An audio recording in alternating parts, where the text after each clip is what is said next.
With every new update in Minecraft, some things become no longer possible to do. For over the last 14 years, I've been keeping track of every trick and glitch that got removed from the game. Hello there, Ray here, and we're going to take a look at everything you need to know when upgrading to 1.20.2 for the Java edition, including new impossible items to collect before updating. First up, let's talk about the experimental changes, which are only going to be in 1.20.2 if you choose to turn them on. So you might have heard about villagers from specific biomes, like these ones from coal biomes, can only sell you certain types of enchanted books. So if you want to get Silk Touch book from librarians, you couldn't just get them in any biome. You'd have to go specifically to a snowy biome and have villagers that were actually born in the biome to have the biome specific outfit of the villager, and only then when you trade with it, you will be able to get that book. This means you would have to go to a lot of different biomes in order to get the majority of the different enchanted books from villagers. But this change is not going to be forced onto players when they upgrade to 1.20.2. So you don't have to worry about it, but if you do want to get it, you would have to start a new world and then come down here where it says experiments and then turn on this one, which is called villager trade rebalance. And then once on, you'll see those changes. Now, another thing that's part of these villager experiments is new trades for wandering traders. So you'll only see these new trades if you turn it on.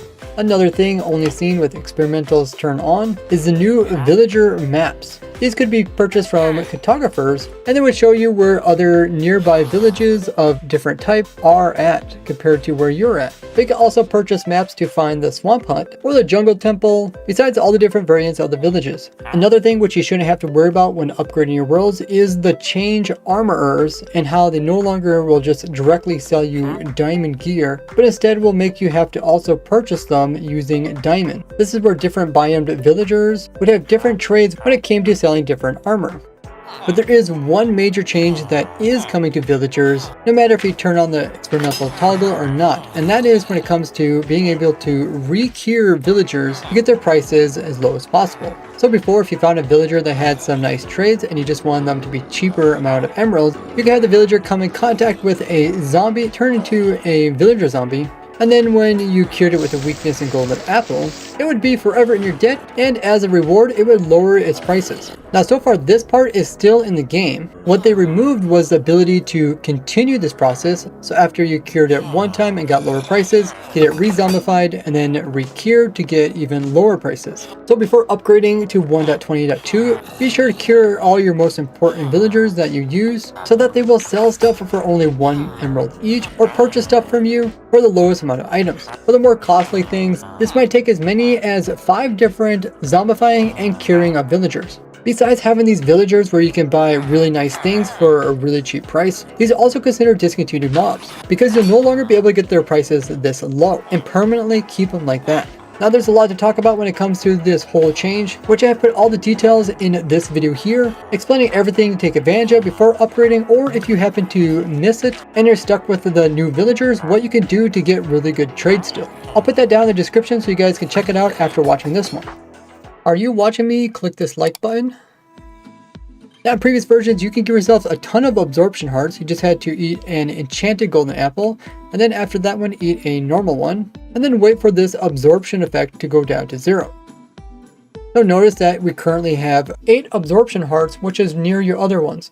And once we lose this absorption 4, we're going to just lose 2 absorption hearts down here. So now those 2 are gone, but we're still left with these 6 here, and these will stay there forever until you take damage. And then you can repeat this process by taking an enchanted one and then a normal one. So before we had a total of only 6 permanent absorption hearts. Now when we lose this second effect, we're going to drop down a little bit, but we're left with a permanent 12 of them. This is really useful for hardcore players so you can have plenty of hearts if you ever happen to get into a scary predicament.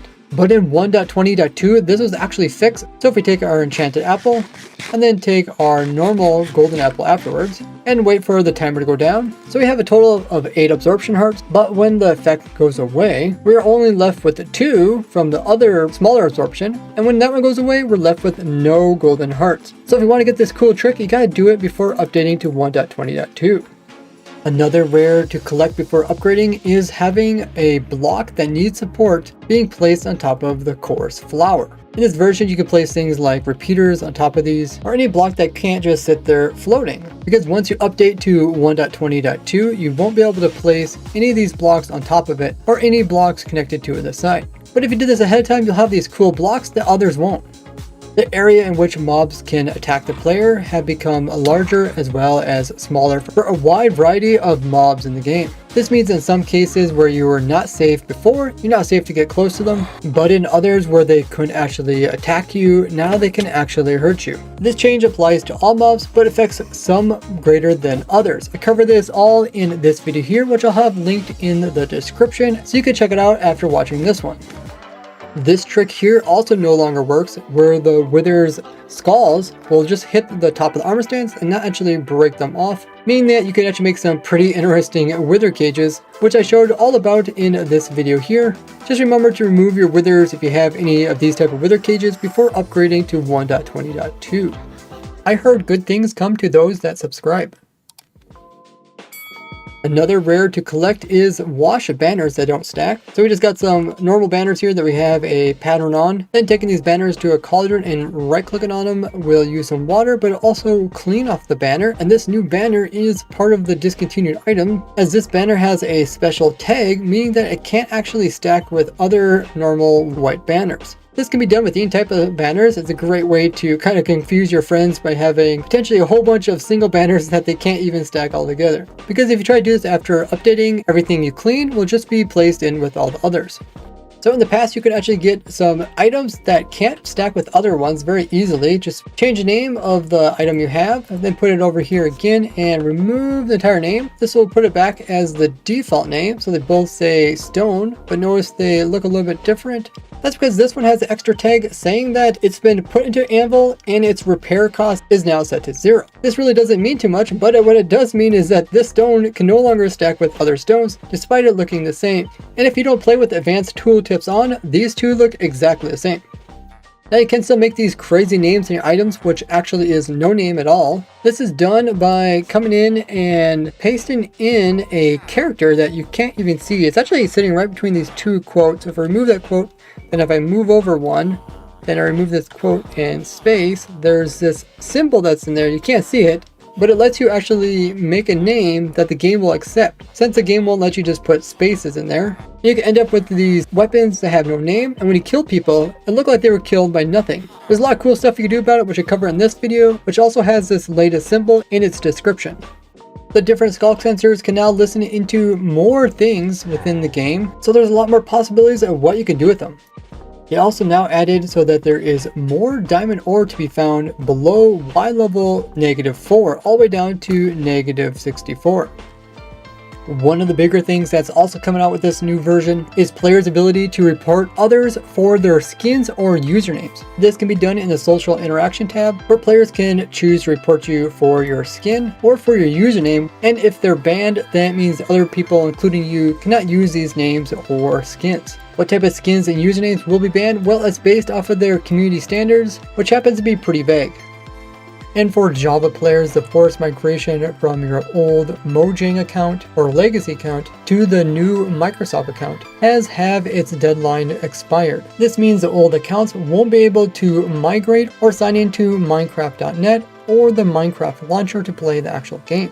But it looks like they're giving one last chance for those that are out of the loop of this new change. So if you happen to have any old accounts that haven't migrated yet, or if you know anyone that does play Minecraft and hasn't been logged in for a long while, they're probably unaware of this. So take the time to let your friends and family know of it, because this official final deadline is December 18th, 2023. So you don't have to buy a whole new Minecraft account, but you will lose your skin, creations, progresses, and profile name, but they will send you a new Java and Bedrock edition for your PC. So if you actually missed out in getting the Java and Bedrock as a bundle, this is oddly one way you can do it. But in order to do this, you will need to have your actual Mojang account email address, as well as a valid Microsoft account email address.